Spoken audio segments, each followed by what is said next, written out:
June 7, 1942, 300 miles northwest of Midway Atoll, Commander Minoru Genda stood on the rain-slicked deck of the light cruiser Nagara, watching the eastern horizon where 4 pillars of smoke had marked the graves of Japan's finest carriers just hours before. Akagi, Kaga, Soryu, Hiryu, the core of the Kido Butai, the strike force that had terrorized the Pacific for 6 months, now rested in 17,000 feet of water.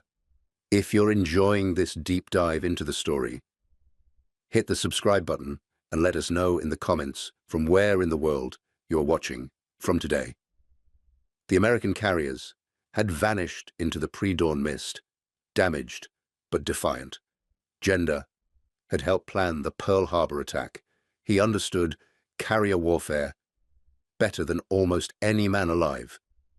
And as the rain began to fall harder, mixing with the spray from Nagara's bow, he felt something he had never experienced before.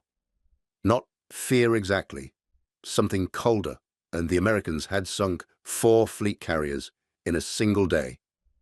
But Japan's naval air power was built on a foundation that took a decade to construct. The pilots were gone. The mechanics who could service a Nakajima B-5N with their eyes closed were gone. The specialized equipment, the institutional knowledge, the carefully trained deck crews who could launch a full strike in darkness, all gone. Japan could build new carriers eventually. But Admiral Yamamoto had told him something after the victory at Pearl Harbor, something that haunted Genda now as he watched those smoke pillars fade into the rain. If you're enjoying this deep dive into the story, hit the subscribe button and let us know in the comments from where in the world you're watching from today. The Americans, Yamamoto had said, have more steel mills than we have steel. They weren't supposed to be here, Genda thought. The plan had been perfect. Draw out the American carriers, destroy them, capture Midway, and force a negotiated peace before American industry could mobilize. Now that plan lay at the bottom of the Pacific, alongside 4 carriers and 250 aircraft. What Genda did not know, what no Japanese commander yet understood, was that the Battle of Midway had not crippled American carrier strength. It had merely delayed the inevitable for a few months, because even as he stood on Nagara's deck, American shipyards were already working around the clock on a construction program that would have seemed fantastical to any naval planner in Tokyo. In 1942, Japan would lose 4 fleet carriers: Lexington at the Coral Sea, Yorktown at Midway, Wasp torpedoed in the Solomons, Hornet bombed and sunk at Santa Cruz. 4 irreplaceable carriers, each one a severe blow to American naval power. By any reasonable calculation, these losses should have crippled the United States Navy's offensive capability for years, but the calculations were based on Japanese industrial capacity, not American. To understand why, Japanese commanders believed they were winning a war of attrition in 1942. You must first understand how fundamentally they misunderstood their enemy. The Japanese Naval General Staff had studied American industry before the war. They knew about Detroit's automobile factories. They understood that the United States produced more steel than Japan. But knowing facts and comprehending their implications are different things entirely. In 1941, when the decision was made to attack Pearl Harbor, Japan possessed 11 aircraft carriers of various sizes. The United States had 7. By the strategic arithmetic that guided Japanese planning, this represented a comfortable advantage. The calculation assumed that carrier construction took years, that replacing losses would strain both economies equally, that spirit and skill and operational excellence would make the difference. Every assumption was wrong. The Essex-class carrier program had begun in July 1940, 16 months before Pearl Harbor. The U.S. Navy had ordered the first 3 vessels, Essex, Yorktown, the second of that name, and Intrepid, from Newport News Shipbuilding. Under the Two-Ocean Navy Act, 8 more were authorized that September. Then on December 15, 1941, 8 days after Pearl Harbor, 2 more contracts were signed. 11 Essex-class carriers were already under construction when Commander Genda watched the Kido Butai burn. The first keel had been laid on April the 28th, 1941, USS Essex herself. By the time of the Midway battle, she was already 60% complete. Japanese naval intelligence knew about the Essex-class. What they failed to grasp was the speed of American construction and the absolute commitment of resources that Pearl Harbor had unleashed. A Yorktown-class carrier, built under treaty limitations and peacetime constraints, required approximately 40 months from keel laying to commissioning. The wartime Essex-class carriers were being built in 16 to 20 months. This represented more than efficiency. It represented a completely different approach to industrial mobilization. Japan's largest carriers, Shokaku and Zuikaku, had been built in specialized naval yards using techniques that prioritized quality over speed, and they were magnificent ships, arguably superior in many respects to their American counterparts, but they took years to build and could not be easily replicated. The American approach was different. The Essex-class design had been standardized. 5 different shipyards were building them simultaneously. Newport News in Virginia, Fall River Shipyard in Massachusetts, Brooklyn Naval Yard, Norfolk Naval Yard, Philadelphia Naval Yard. Each yard was cranking out the same design using mass production techniques adapted from automobile manufacturing. Admiral Yamamoto understood this conceptually. He had studied at Harvard, served as a naval attaché in Washington. He had warned the government that Japan could not win a prolonged war against American industrial might, but even Yamamoto underestimated the speed of American mobilization. On December 31st, 1942, exactly 6 months after Midway, USS Essex was commissioned. She was the first of a generation of carriers that would sweep the Pacific clean of Japanese naval power. But she was just the beginning. In January 1943, USS Lexington II joined the fleet. Named for the carrier lost at Coral Sea, she was built in just 15 months. In February, USS Yorktown II was commissioned, named for the carrier sunk at Midway. The symbolism was deliberate. America was not just replacing its losses, it was making a statement.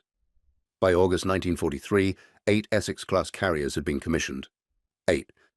In the same time period, Japan managed to commission 1 fleet carrier, Taiho. 1. The disparity wasn't just numerical, it was philosophical. American shipyards were treating carrier construction like any other manufacturing problem. Apply enough resources, standardize the design, work 3 shifts, and produce them like automobiles rolling off an assembly line. The Japanese approach remained artisanal. Each carrier was a custom creation built to slightly different specifications, requiring specialized parts and unique training for its crew. This made them excellent ships. It also made them impossible to replace quickly. Lieutenant Commander Tamechi Hara, a destroyer captain who survived the war, later wrote about the moment he realized Japan had lost. It was not at Midway. It was in November 1943, during the Gilbert Islands campaign, when he saw intelligence reports about American carrier strength. The numbers seemed impossible. The Americans couldn't have that many carriers. The reports had to be exaggerated, inflated by nervous spotters who were seeing the same ships twice, counting light carriers as fleet carriers. But the reports were accurate. Task Force 58, formed in January 1944, would eventually include 12 Essex-class carriers operating as a single unit. 12. Japan had never operated more than 6 fleet carriers together, and that was before Midway. The American carriers were also better equipped than their predecessors. Each Essex-class ship carried 90 to 100 aircraft, compared to about 70 on the Yorktown class. More importantly, those aircraft were newer designs. The F-6F Hellcat fighter, introduced in 1943, was superior to the Zero in almost every measurable way. The Americans had learned from their losses. The new carriers had better radar, improved damage control, redundant systems designed with battle experience in mind. They incorporated lessons from Coral Sea, Midway, and Santa Cruz. Each loss had been studied, analyzed, and turned into design improvements. Japan's carrier construction program couldn't compete. After Midway, the Naval General Staff approved an ambitious plan to build 14 Unryu-class carriers, smaller than the Essex-class, less capable, but potentially faster to construct. The first Unryu herself was laid down in August 1942. She would not be commissioned until August 1944, 2 years from keel to commissioning for a simplified design. In that same 2-year period, America commissioned 18 Essex and Independence-class carriers.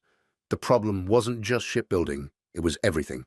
Each carrier required escorts, destroyers to screen against submarines, cruisers to provide anti-aircraft protection. On June 30th, 1942, when the Naval General Staff assessed escort availability, they calculated they would need 35 new destroyers to support their projected 14 Unryu-class carriers. Japan built 16 destroyers in the entire year of 1943. America built 128. The disparity extended to merchant shipping, the lifeblood of any island empire. Japan desperately needed cargo vessels to supply its far-flung garrisons and bring raw materials to home islands. In 1943, Japanese shipyards produced 260,000 tons of merchant shipping. American yards produced 12.1 million tons. The United States built more merchant ships in the first 4.5 months of 1943 than Japan produced in 7 years. These numbers represented more than industrial capacity. They represented two completely different economic systems attempting to fight the same war. By late 1943, Japanese commanders were receiving intelligence reports about American carrier strength that simply didn't make sense within their framework of understanding. The Americans had lost 4 carriers in 1942. By the end of 1943, they had 20 carriers in the Pacific. The arithmetic was impossible unless you understood that American industry was operating on a scale Japan couldn't match. Rear Admiral Matome Ugaki, Chief of Staff to Admiral Yamamoto, wrote in his diary in December 1943 about the American carrier force. He calculated how many carriers the Americans should have based on construction times, losses, and reasonable industrial output. Then he compared his calculations to intelligence estimates of actual American strength. The gap between what should be possible and what actually existed was so large that Ugaki seriously considered whether American intelligence was deliberately feeding Japan false information to demoralize their commanders. It wasn't deception. It was Detroit and Pittsburgh and Newport News running 3 shifts, 7 days a week. It was welders who had never built a ship before learning on the job. It was the complete mobilization of the American economy, something Japan's leadership had believed impossible for a democracy. Commander Genda survived the war. In interviews decades later, he was asked when he knew Japan would lose. His answer was not Midway, though that battle shattered the Kido Butai. It was March 1944, during the Palau raid, when he saw the American fast carrier task force for the first time since Midway. 12 carriers operating in perfect coordination, launching hundreds of aircraft in waves that seemed endless. This wasn't the 3-carrier force that had ambushed the Kido Butai at Midway. This was something entirely different, an industrial product, mass-manufactured and deployed with the casual abundance of a nation that could afford to build carriers faster than Japan could sink them. The fundamental miscalculation that led to Pearl Harbor was the belief that a quick, decisive blow would force America to accept a negotiated peace, destroy the battleships, make the cost too high, and the Americans would agree to let Japan keep its conquests in Asia. But that miscalculation rested on a deeper failure of imagination. Japanese planners understood American industrial capacity in the abstract, but they failed to grasp what would happen when that capacity was fully mobilized and directed toward a single goal. They failed to understand that in America, war production was not an artisanal craft practiced by specialized naval yards. It was a manufacturing problem to be solved through mass production, standardization, and relentless optimization. By August 1943, when 8 Essex-class carriers had been commissioned, The war in the Pacific had already been decided. The fighting would continue for 2 more years. Hundreds of thousands would die. But the outcome was no longer in doubt. Japan faced an enemy that could replace its losses faster than Japan could inflict them, and that fundamental asymmetry made all the difference. The carriers were just the most visible manifestation. For every carrier, there were dozens of destroyers and hundreds of aircraft and thousands of trained personnel. There were spare parts stockpiled in quantities that Japanese logistics officers would have considered wasteful. There were entire ships kept in reserve, waiting to replace vessels that hadn't been damaged yet. Admiral Yamamoto had been right. Japan could run wild for 6 months, perhaps a year. After that, American industry would assert itself, and no amount of skill or courage or tactical brilliance would matter. The 4 carriers sunk at Midway were replaced in 8 months. But more than that, they were exceeded, surpassed, multiplied until the Pacific Ocean became an American lake patrolled by carrier groups that operated with the abundance of an economy that treated warships the way Japan treated bullets. Precious, yes. Important, certainly. But ultimately, replaceable. If you find this story engaging, please take a moment to subscribe and enable notifications. It helps us continue producing in-depth content like this, the true genius of American carrier. Production wasn't the speed or the numbers, though both were extraordinary. It was the systematic approach that made speed and numbers possible. When the Navy ordered the first Essex-class carriers in July 1940, they weren't just ordering ships, they were ordering a system. Every carrier would use the same basic design, the same engines, the same dimensions, the same electrical systems. This meant that workers could be trained on one vessel and immediately apply their skills to another. It meant that spare parts were interchangeable. It meant that operational experience from one carrier could be immediately transferred to the next. Japan's carrier force, by contrast, was a collection of unique vessels. Akagi had been converted from a battlecruiser and retained some of that heritage in her design. Kaga was converted from a battleship. Soryu and Hiryu were similar but built to different specifications. Shokaku and Zuikaku were sisters, but different from everything that came before. This diversity meant that a mechanic trained on Akagi couldn't necessarily service Shokaku.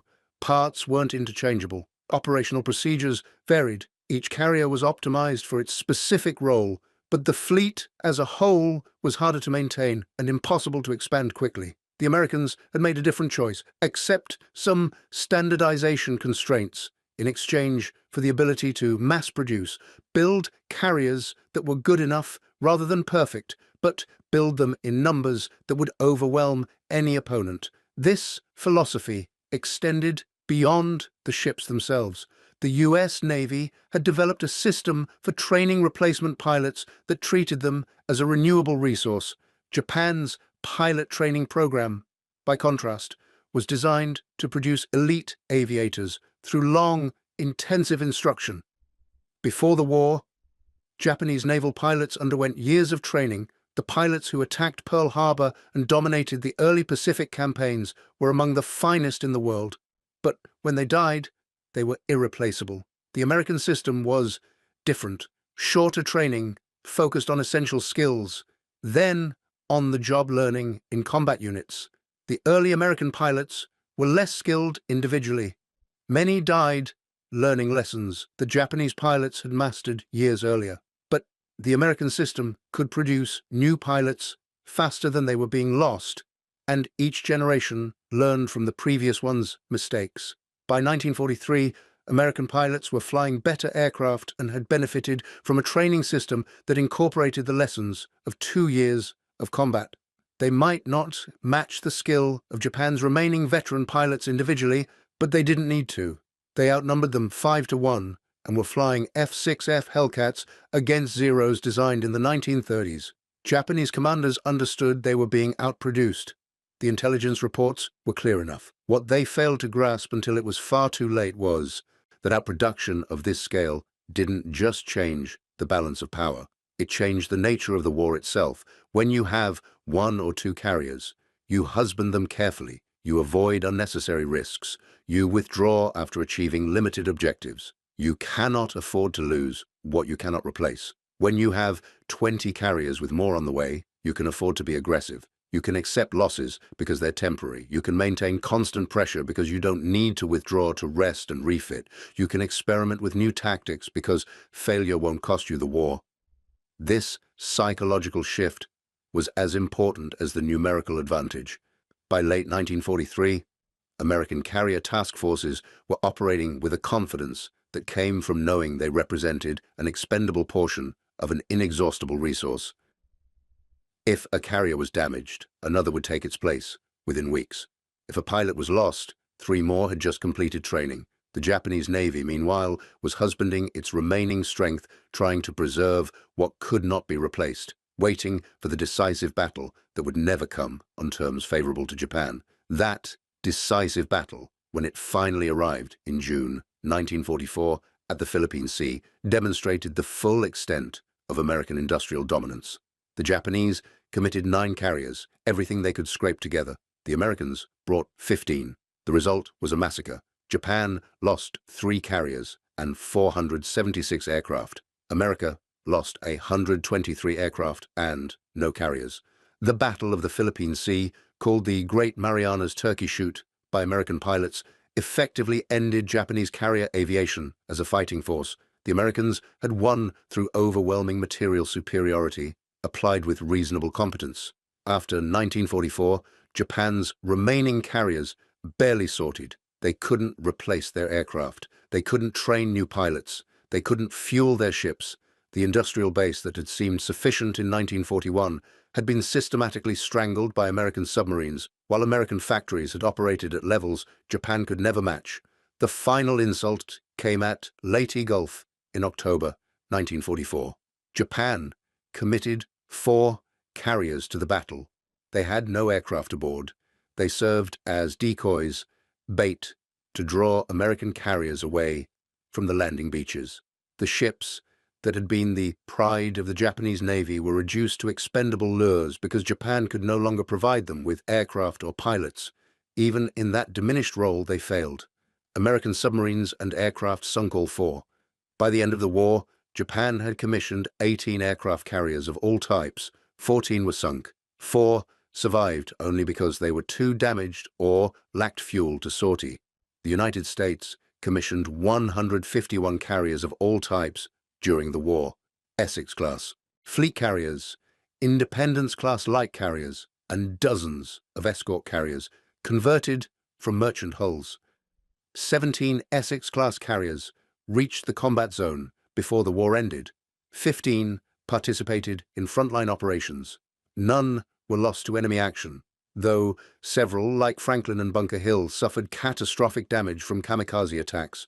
They absorbed punishment that would have sunk earlier carriers and remained operational, or were repaired and returned to service. The numbers tell a story of 2 nations fighting entirely different wars. Japan fought a war of limited resources, trying to achieve victory before those resources were exhausted.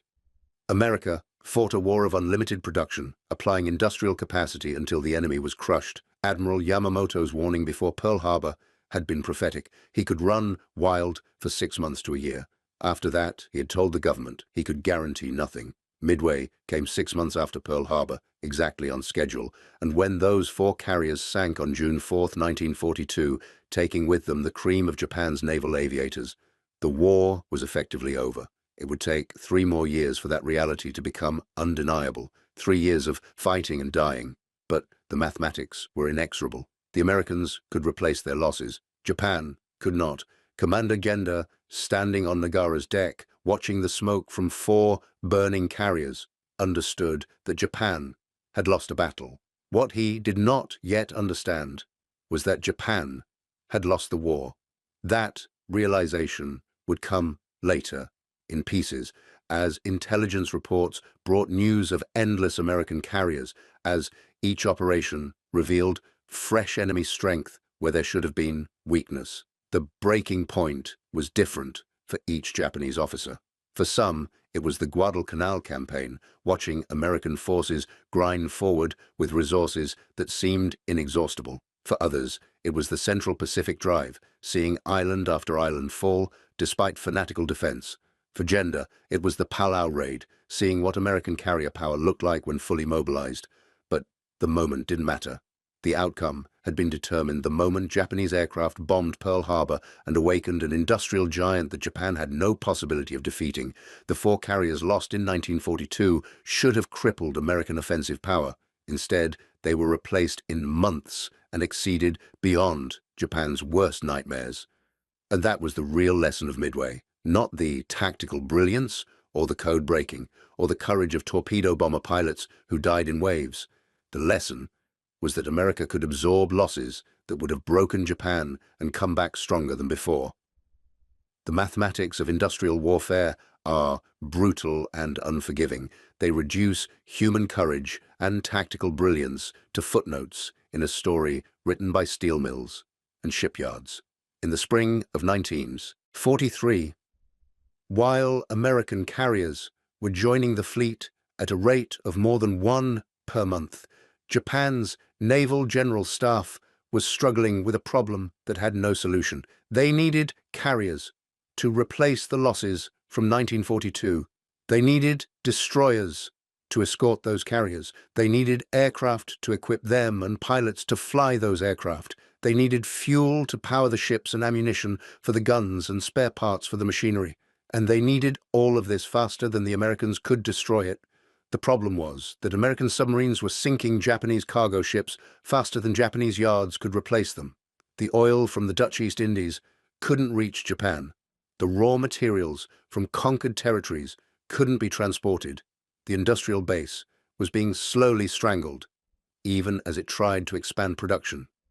If you're enjoying this deep dive into the story, hit the subscribe button and let us know in the comments from where in the world you are watching from today. Captain Atsushi Oi, a staff officer in the Naval General Staff, spent the spring of 1943 working on logistics calculations that became increasingly desperate. He had requisition forms for steel that couldn't be delivered because the cargo ships that should have carried iron ore from Manchuria were at the bottom of the Pacific. He had production schedules for aircraft that couldn't be met because aluminum imports had been cut by 60%. He had training plans for pilots that required gasoline Japan didn't have, and every week brought new intelligence reports about American carrier strength that made his calculations increasingly irrelevant. In his post-war memoirs, Captain Oi described the moment he understood Japan would lose. It was not a battle or a specific defeat. It was a Thursday afternoon in April 1943, sitting at his desk in Tokyo, looking at a comparison chart. On the left side, Japanese carrier construction, projected completion dates, resource requirements, escort vessel needs. On the right side, American carrier construction based on intelligence estimates. The comparison wasn't close. It was so one-sided that Oi's first assumption was that the intelligence must be wrong. He spent 2 days verifying the numbers through multiple sources. They were accurate, possibly even conservative. The Americans weren't just outbuilding Japan, they were operating in a different industrial universe entirely. A single American shipyard, Newport News, in Virginia, would produce more carriers during the war than the entire Japanese shipbuilding industry. And Newport News was just one of 5 yards building Essex-class carriers, not counting the yards producing light carriers and escort carriers. This wasn't a gap that could be closed through superior tactics or better training or national spirit. This was mathematics, cold, absolute, undeniable mathematics. The Japanese military had built its strategy on the assumption that spirit could overcome material disadvantage. The warrior code, Bushido, emphasized will over weapons. Japanese soldiers and sailors were taught that their spiritual strength would compensate for industrial weakness.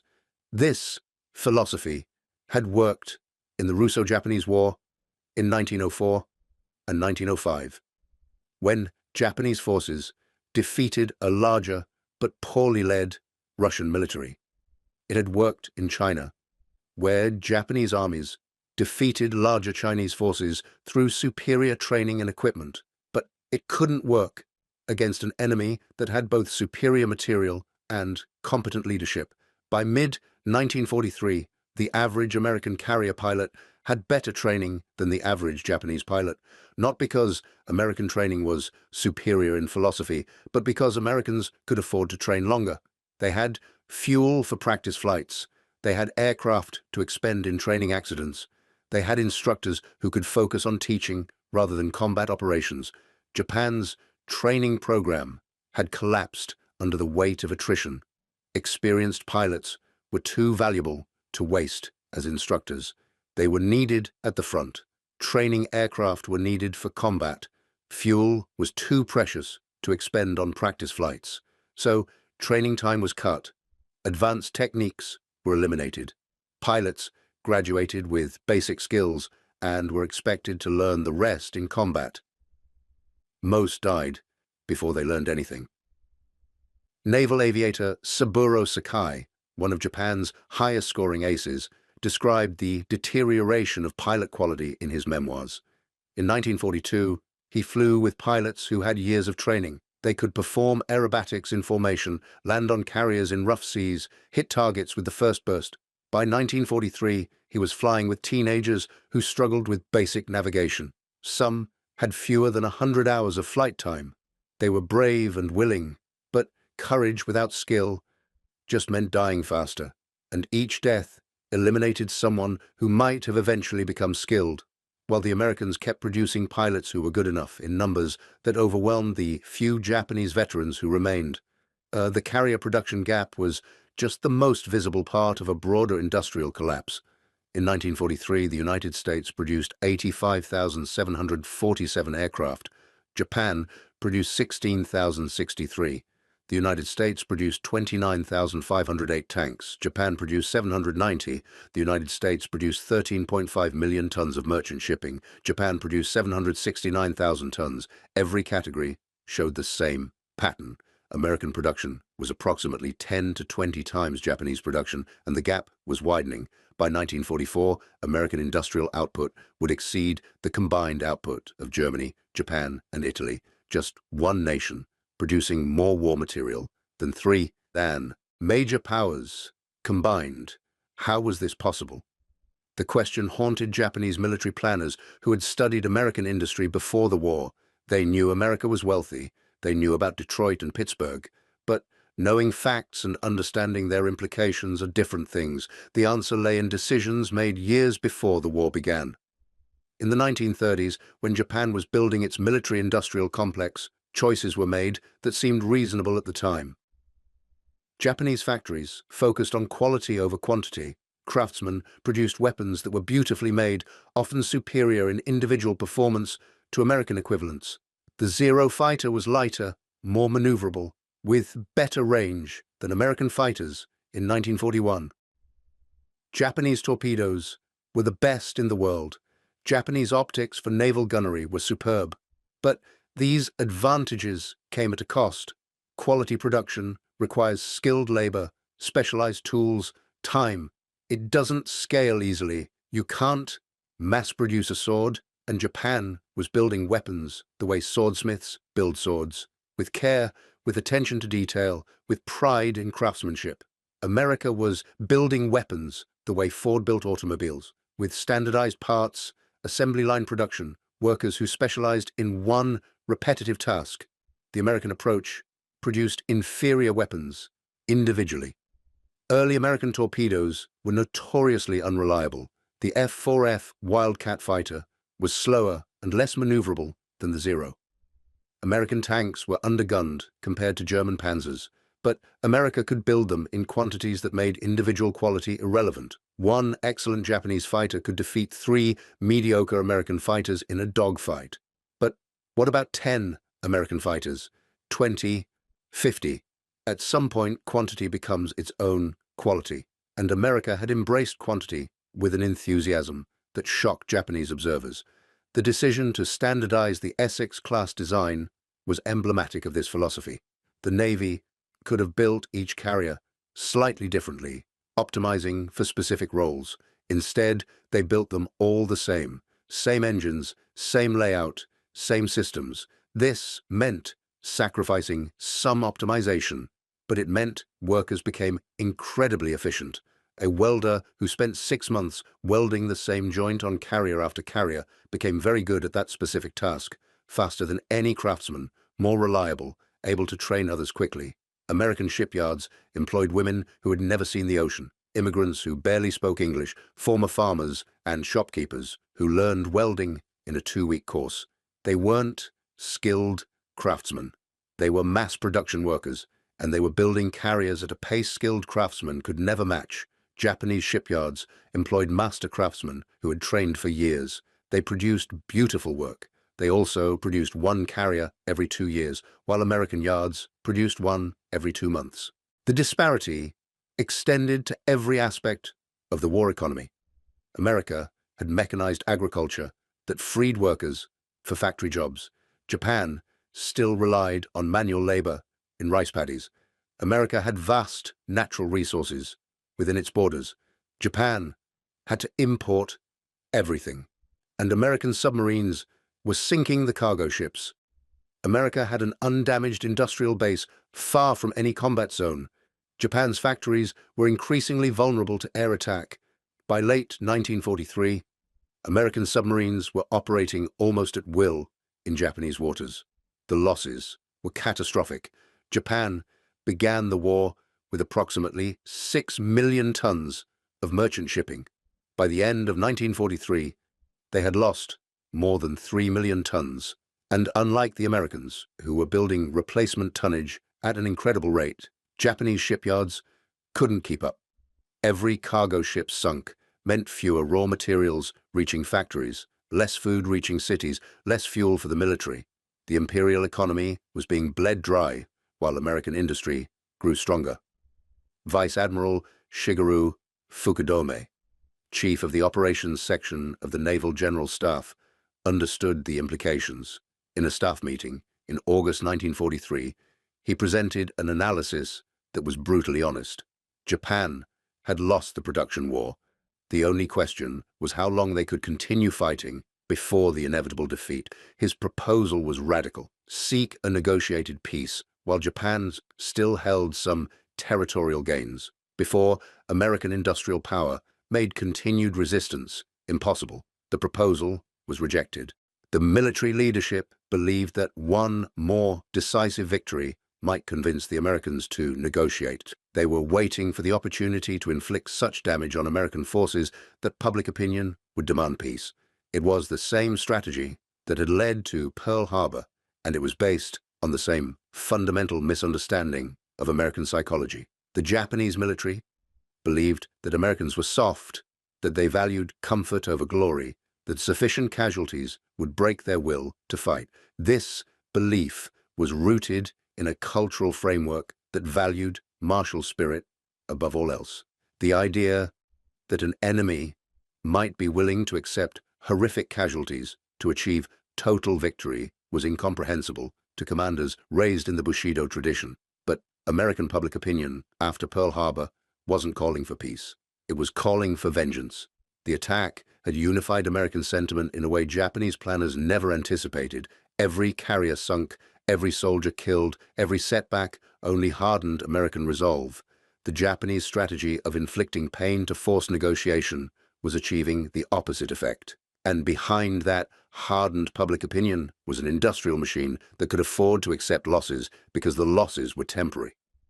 USS Yorktown sunk at Midway in June 1942.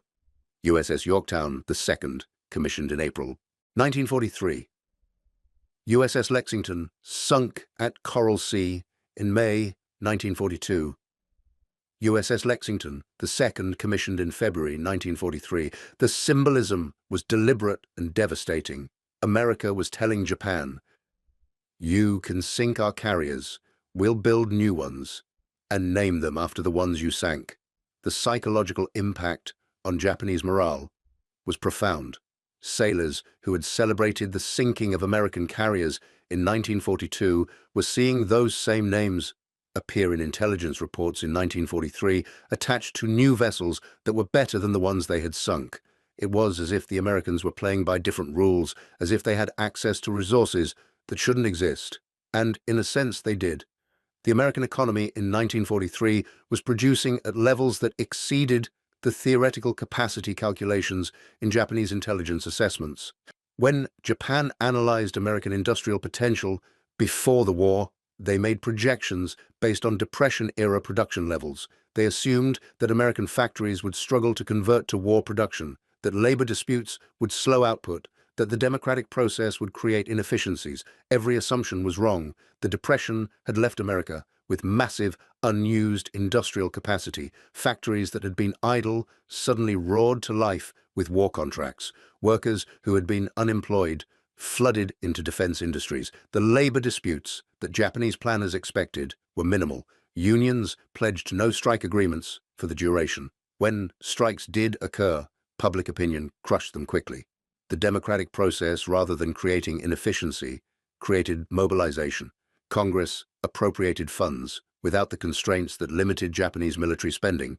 Roosevelt could ask for 60,000 aircraft and get funding for 100,000. The contrast with Japan's economy was stark.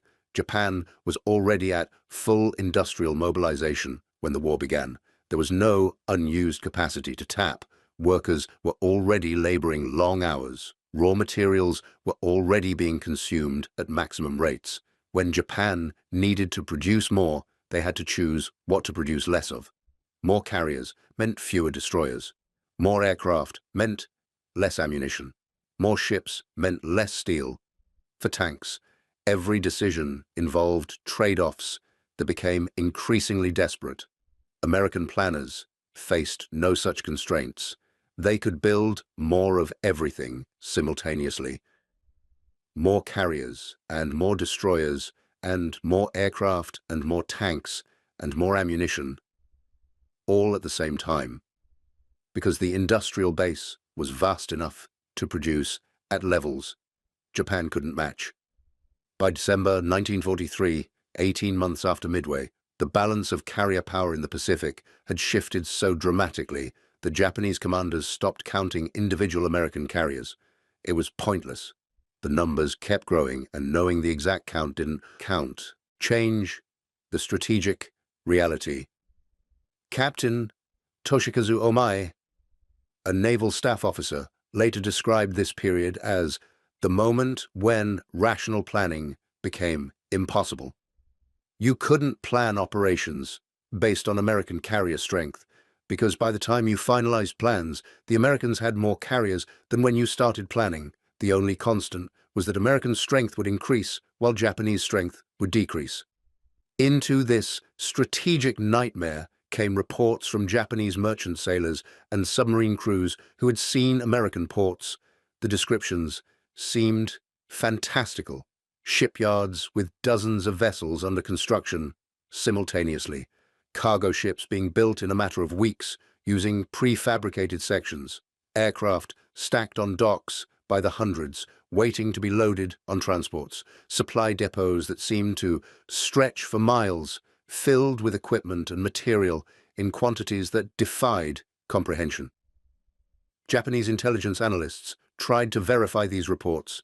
The numbers were so extraordinary that they suspected exaggeration, that sailors were inflating their observations out of fear or despair. But photo reconnaissance confirmed the essentials. American industrial production was operating at levels Japanese planners had considered impossible. One photograph in particular made the rounds among Naval General Staff officers in early 1944. It showed the Philadelphia Naval Yard with 7 carriers visible simultaneously, some in dry dock, some fitting out, some preparing for sea trials. 7 carriers in one yard on one day. Japan's entire carrier force in 1944 would be 9 vessels, and several of those were too damaged or lacked fuel to operate. The photograph was more demoralizing than any battle report. It showed that Japan wasn't fighting a navy. It was fighting an industrial system that produced navies the way Japan produced rice, continuously, abundantly, with resources to spare. The strategic implications were discussed in a series of increasingly grim staff meetings throughout early 1944. If Japan couldn't match American production, could they at least destroy American carriers faster than they were being produced? The analysis was sobering. In 1943, Japan had managed to damage several American carriers. USS Princeton would be sunk at Leyte Gulf. USS Franklin would be heavily damaged by kamikaze attack. But even optimistic projections showed Japan sinking perhaps 2 or 3 carriers per year at terrible cost in aircraft and pilots. The Americans were commissioning 2 carriers per month. The mathematics were impossible. Japan would exhaust itself, achieving tactical victories that had no strategic significance. Could Japan withdraw to a defensive perimeter and make American advances so costly that negotiation became preferable to continued fighting? This was the basis for the strategy adopted in late 1943. Fortify island bastions. Make the Americans pay in blood for every advance. Inflict such casualties that public opinion demands peace. The strategy failed for the same reason every Japanese strategy failed. It assumed American resources were limited, that losses couldn't be sustained indefinitely, that eventually the United States would reach a breaking point. But American resources weren't limited. They were, from a Japanese perspective, effectively infinite. The Americans could afford to pound fortified islands with naval gunfire for weeks. They could afford to land overwhelming forces supported by massive air power. They could afford to bypass strongly defended positions and let them wither. The island garrisons that were supposed to bleed American forces white were instead isolated and starved, while American carriers operated with impunity. Tarawa, in November 1943, demonstrated the futility of Japan's defensive strategy. The island was heavily fortified. The garrison fought almost to the last man. They inflicted over 3,000 casualties on American forces. It was a bloody battle that shocked American public opinion, and it changed nothing strategically. The Americans took the island in 76 hours, learned from their mistakes, and moved on to the next target. The casualties that were supposed to break American will, instead, just made them angry. And behind the assault forces were shipyards producing more carriers, factories producing more aircraft, training centers producing more pilots. The machine kept running, and every Japanese victory was immediately erased by American production. By June 1944, when the Battle of the Philippine Sea was fought, the strategic situation had become completely lopsided.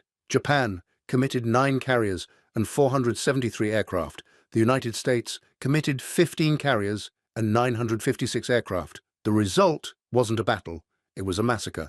Japan lost 3 carriers and 376 aircraft in one day. The American lost 123 aircraft and no carriers.